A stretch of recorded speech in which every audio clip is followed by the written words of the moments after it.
ప్రభువైన క్రీస్తు నామములో మీ అందరికి వందనాలండి. యాకోబు పత్రిక 5వ అధ్యాయము 13వ వచనం నుండి, మీలో ఎవరికైనాను శ్రమ సంభవించినా అతడు ప్రార్థన చేయవలెను. ఎవరికైనాను సంతోషం కలిగినా అతడు కీర్తనలు పాడవలెను. మీలో ఎవడైనాను రోగి ఉన్నాడా అతడు సంఘపు పెద్దలను పిలిపింపవలెను. వారు ప్రభువు నామమున అతనికి నూనె రాసి అతని కొరకు ప్రార్థన చేయవలెను. విశ్వాస సహితమైన ప్రార్థన ఆ రోగిని స్వస్థపరచును. ప్రభువు అతనిని లేపును. అతడు పాపములు చేసిన వాడైతే పాప క్షమాపణ నొందును అని ఇక్కడ వాక్యము సెలవిస్తోందండి. మనకు శ్రమలు సంభవించినప్పుడు ప్రార్థన చేయమని ఇక్కడ వాక్యం ద్వారా మనం తెలుసుకుంటున్నాం.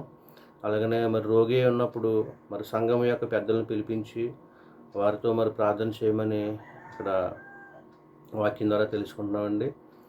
ఇక మనకున్నటువంటి అనేకమైన పరిస్థితుల్లో కూడా మనం ప్రార్థన చేసుకుంటుంటాం.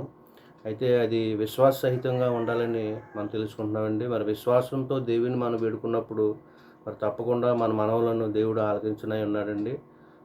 మనకి ఆ యొక్క అనుభవం తెలుసు. ఆయా సందర్భంలో అనేకమైన పరిస్థితుల్లో మనం ప్రార్థన చేసినప్పుడు దేవుడు ఆ పరిస్థితుల నుంచి మనల్ని ఏ విధంగా విడిపించి ఉన్నాడని. కొన్ని సందర్భంలో మనం విశ్వాసాన్ని మనం కోల్పోతూ ఉంటామండి. ఆ విశ్వాసాన్ని కోల్పోయినప్పుడు యొక్క జవాబును మనం పొందుకోలేని వారుగా ఉంటాం. ముఖ్యంగా దేశంలో పరిస్థితులు చాలా భయంకరమైన స్థితిలో ఉన్నాయండి.